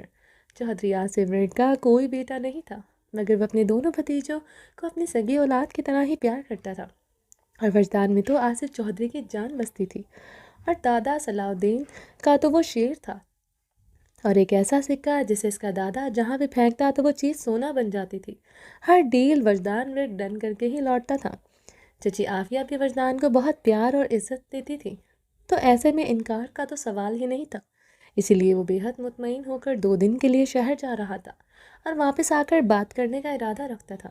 وہ سوچتا ہوا بیڈ سے اٹھ کھڑا ہوا تھا، سوچتے ہوئے کمرے سے باہر نکل گیا تھا۔ ماضی، وہ دلہن کے روپ میں اسی گھر میں آئی تھی، جس گھر کے خواب اس نے بہت سالوں سے دیکھے تھے، مگر نہ تو اس وقت اس کے اندر وہ جذبات تھے نہ وہ خوشی۔ اس کی آنکھوں نے وکی کے خواب دیکھے تھے۔ اس کی آنکھیں خوابوں کی دنیا میں جس چہرے کو دیکھتی تھی وہ چہرہ وکی کا تھا۔ وہ جس کی سیج پر دلہن بن کر بیٹھنا چاہتی تھی وہ وکی کا تھا۔ وہ وکی تھا، اس کے چھوٹے سے دل میں خوبصورت جذبات وکی کے لیے تھے، مگر یہاں تو اس کی دنیا ہی بدل چکی تھی۔ وہی گھر، وہی لوگ، مگر نہ تو جذبات وہ تھے نہ دلہا وہ شخص جس کی دلہن وہ بننا چاہتی تھی۔ ہزاروں سوچوں میں گری ہوئی وہ سیج پر دلہن بنی بیٹھی تھی۔ گھونگھٹ سے اس نے دروازہ کھلتے ہی تاشی کو اندر آتے ہوئے دیکھا۔ تاشی بے شک وکی کا بھائی تھا، مگر کزن ہونے کے باوجود چشمش کے بہت کم ملاقاتیں تاشی سے ہوئی تھیں۔ اس نے کبھی نہیں سوچا تھا کہ تاشی کبھی اس کا شوہر بھی ہو سکتا ہے۔ تاشی عمر میں چشمش سے بڑا تھا، مگر خوبصورتی میں وہ وکی سے بھی بہت زیادہ خوبصورت تھا۔ اس کی گرین آنکھیں بہت پراسرار لگتی تھی۔ پہلی نظر میں دیکھنے پر تاشی ہالی ووڈ کا ہیرو لگتا تھا۔ چشمش کو ہمیشہ اس کی آنکھوں سے ایک عجیب سا خوف محسوس ہوتا تھا۔ اسے کہاں پتا تھا کہ یہ آنکھیں اس کا مقدر بن جائے گی۔ وہ لڑکھڑاتا ہوا آ کر بیڈ پر بیٹھ گیا۔ دور سے ہی اس کے منہ سے اڑتی ہوئی شراب کی بدبو سے پتہ چل رہا تھا کہ وہ شراب کے نشے میں دھت ہے۔ اس کی گرین آنکھیں پر بھی پراسرار لگ رہی تھی۔ چشمش گھونگھٹ کے اندر سے اسے دیکھ کر بہت گھبرا گئی تھی، اپنے ہاتھ کو مروڑتے ہوئے خود کو سمیٹنے کی کوشش کر رہی تھی۔ تاشی نے مسکرا کر اپنی نظریں اس پر گاڑتے ہوئے گھونگھٹ کو پکڑ کر الٹ کر پیچھے کر دیا۔ پہلا انداز ہی ایسا تھا جس سے چشمش کا معصوم دل کرچی کرچی ہو گیا۔ کہاں اس کا وکی تھا جس کی نظروں میں ہر وقت اس کے لیے محبت چھلکتی تھی۔ اتنے سالوں کی محبت میں اس نے کبھی یہ محسوس نہیں کیا تھا کہ وکی کو اس کے جسم کی بھوک ہے، مگر یہاں تو پہلے انداز پر ہی ظاہر ہو گیا تھا کہ اسے چشمش سے کوئی لگاؤ نہیں ہے۔ اس کا جسم چاہیے تھا، وہ صرف جسم کا بھوکا ہے۔ بے باکی سے اس کے سراپے پر نظریں مرکوز کیے اس پر جھکا تھا۔ چشمش اس اچانک عمل پر دبک کر پیچھے ہٹی تھی۔ دیکھو، یہ ایکٹنگ میرے سامنے مت کرنا، میں وکی نہیں تاشی ہوں، اور یہ بات بھولنا مت، مجھے نخرے یا ادائیں بالکل پسند نہیں ہیں۔ اسے پیچھے دھکیل کر اس کے اوپر گرتے ہوئے اس کی گردن میں منہ چھپانے لگا تھا۔ اس کے منہ سے اڑتی ہوئی شراب کی بدبو سے ابکائی محسوس ہونے لگی تھی۔ آپ نے شراب پی ہے؟ ناک پر ہاتھ رکھتے ہوئے چشمش نے ناگواری سے کہا۔ ہاں پی ہے، اور میں روز پیتا ہوں، اور آج تو تم نے یہ سوال کر لیا ہے۔ آئندہ اس طرح کا سوال مجھ سے مت کرنا، مجھے سوالوں کے جواب دینا بالکل پسند نہیں ہے۔ بہت عزت سے تمہیں نکاح کر کے لے کر آیا ہوں، ورنہ تاشی کے لیے تمہیں اپنے بستر تک لانا مشکل نہیں تھا۔ تم ہر روز تم جیسی حسینائیں میرے بستر کی زینت بنتی ہیں۔ جب آپ کو حسینہ کی کمی نہیں تھی تو کیوں میری زندگی خراب کی؟ کیوں آپ میرے اور وکی کے بیچ میں آئے؟ وہ روتے ہوئے بولی تھی۔ وکی وکی وکی، اگر دوبارہ تم نے وکی کا نام لیا تو میں جان لے لوں گا تمہاری۔ سر اوپر اٹھا کر اس نے جبڑے کو زور سے پکڑتے ہوئے گرایا تھا۔ جو کچھ میں نے تمہیں فون پر کہا تھا میں وہ کرنے میں دیر نہیں لگاؤں گا۔ میرے ایک اشارے پر میرے بندے وکی کا کام تمام کر دیں گے۔ اور میں کتنا سیلفش ہوں تم بہت اچھی طرح سے جانتی ہو کہ میں ایسا کر سکتا ہوں۔ تاشی نے ایک بار پھر سے اسے دھمکی دی تھی۔ وہ اس طرح کی دھمکیاں تاشی سے روز فون پر دیتا تھا۔ وکی کی جان بچانے کی خاطر چشمش نے چپ سادھ لی تھی۔ چشمش کے نمبر پر کتنی بار وکی کا فون آیا تھا مگر اس نے نہیں اٹھایا تھا۔ وہ اپنی محبت کی خاطر وکی کی جان کو خطرے میں نہیں ڈال سکتی تھی۔ اس دن کڈنیپنگ کے بعد جب وہ گھر گئی تو تاشی نے ایک ویڈیو اسے سینڈ کی تھی جس میں وکی اپنے دوستوں کے ساتھ کھڑا تھا اور دو بندے بالکل اسے تھوڑی سی دوری پر گن پوائنٹ کیے کھڑے تھے، اور تاشی نے صاف لفظوں میں کہا تھا کہ اگر وہ رشتے سے انکار کرے گی تو وہ وکی کو ختم کر دے گا۔ چشمش بہت ڈرپوک لڑکی تھی جس نے آج تک صرف اپنے بھائیوں کا پیار دیکھا تھا، اپنے گھر کی چار دیواریوں کی حفاظت دیکھی تھی۔ باہر کی دنیا کیسی تھی اسے کبھی گھر والوں نے اندازہ نہیں ہونے دیا تھا۔ وہ بہت ڈر گئی تھی وکی کی جان کو خطرے میں دیکھ کر۔ چلیں جی باقی کا نیکسٹ ایپیسوڈ میں کنٹینیو کریں گے۔ امید ہے آپ لوگوں کو ایپیسوڈ بہت پسند آئی ہوگی، اور انشاءاللہ کوشش کروں گی کہ ریگولر آپ کو ایپیسوڈ دے دیا کروں گی، کیونکہ میرا بھی دل کر رہا ہے کہ یہ ناول بہت انٹرسٹنگ ہوتا جا رہا ہے۔ لمس جنون کی طرح رائٹر بھی وہی ہے، تو امید ہے آپ لوگوں کو ناول اچھا لگے گا اور مزہ آنے والا ہے بہت زیادہ ناول کو ریڈ کرنے میں۔ اپنا ڈھیر سارا خیال رکھیے گا، اور چینل کو سبسکرائب نہیں کیا ہے جلدی سے سبسکرائب کر لیں، لائک اینڈ شیئر کریں، اور اپنی رائے کامنٹ باکس میں لازمی دیں۔ اپنا ڈھیر سارا خیال رکھیے گا، دعاؤں میں یاد رکھیے گا۔ اللہ حافظ۔